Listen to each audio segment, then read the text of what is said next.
Viewers, हम कर रहे हैं कक्षा 10वीं गणित प्रश्नावली 2.2 के प्रश्न नंबर पहले का चौथा प्रश्न हम करेंगे। तो प्रश्न देख लेते हैं। प्रश्न है, निम्न द्विघात बहुपदों के शून्य ज्ञात कीजिए और शून्यकों तथा गुणांकों के बीच के संबंध की सत्यता की जांच कीजिए। तो शुरू करते हैं।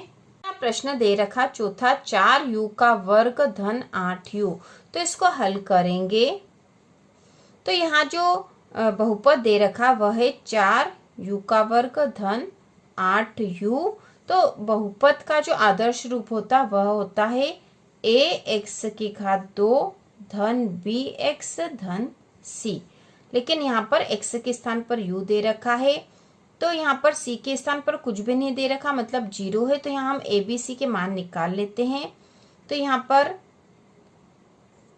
a बराबर क्या है, यहाँ पर 4 है, क्योंकि x वर्ग के साथ जो संख्या 4 होती है। उसी प्रकार b का मान यहाँ पर क्या हो जाएगा, 8 है, क्योंकि u के साथ 8 है। तो हम लिख देंगे b बराबर 8।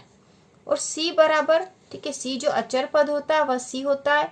तो c बराबर यहाँ कुछ भी नहीं, मतलब c का मान यहाँ 0 है। तो a b और c के मान हमने निकाल लिए हैं। अब हम इसको हल करेंगे। तो बहुपद हमारा है 4u का वर्ग धन 8u। तो इसको अलग तरीके से थोड़ा हल करेंगे। तो यहाँ पर हम यहीं से कॉमन ले सकते हैं। तो यहाँ 4 है और यहाँ 8 है, तो 4 दूना 8 होता है।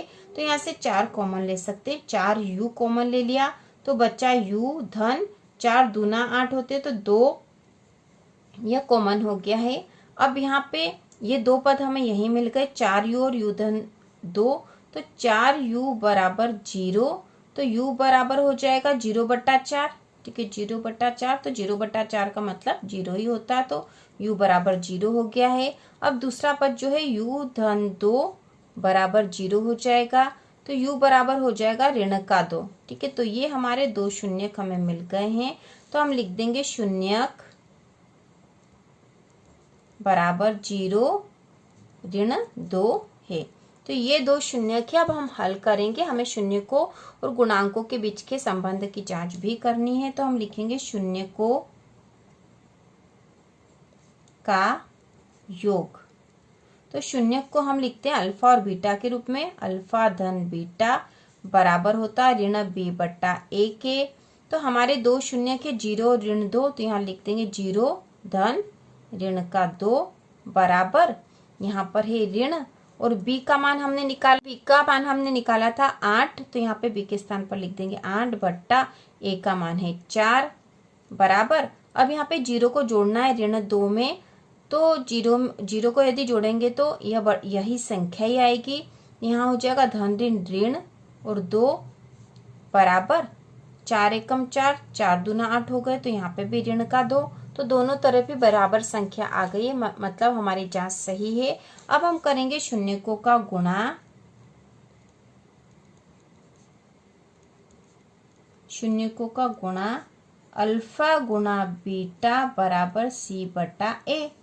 तो हमारे जो शून्य के अल्फा और बीटा वो है 0 ऋण 2। तो ये 0 गुणा ऋण 2 बराबर c का मान है 0/a का मान है 4 बराबर। अब किसी भी संख्या में यदि 0 का गुणा करते तो संख्या 0 हो जाती। तो यहाँ हो जाएगा 0 बराबर, यदि 0 में किसी भी संख्या का भाग लगाते तो 0 ही आता है। तो यहाँ पे भी 0 आएगा।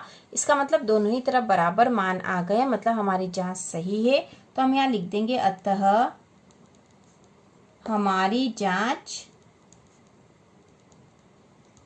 सही है, ठीक है। तो इस प्रकार से हमने सत्यता की जांच कर ली है।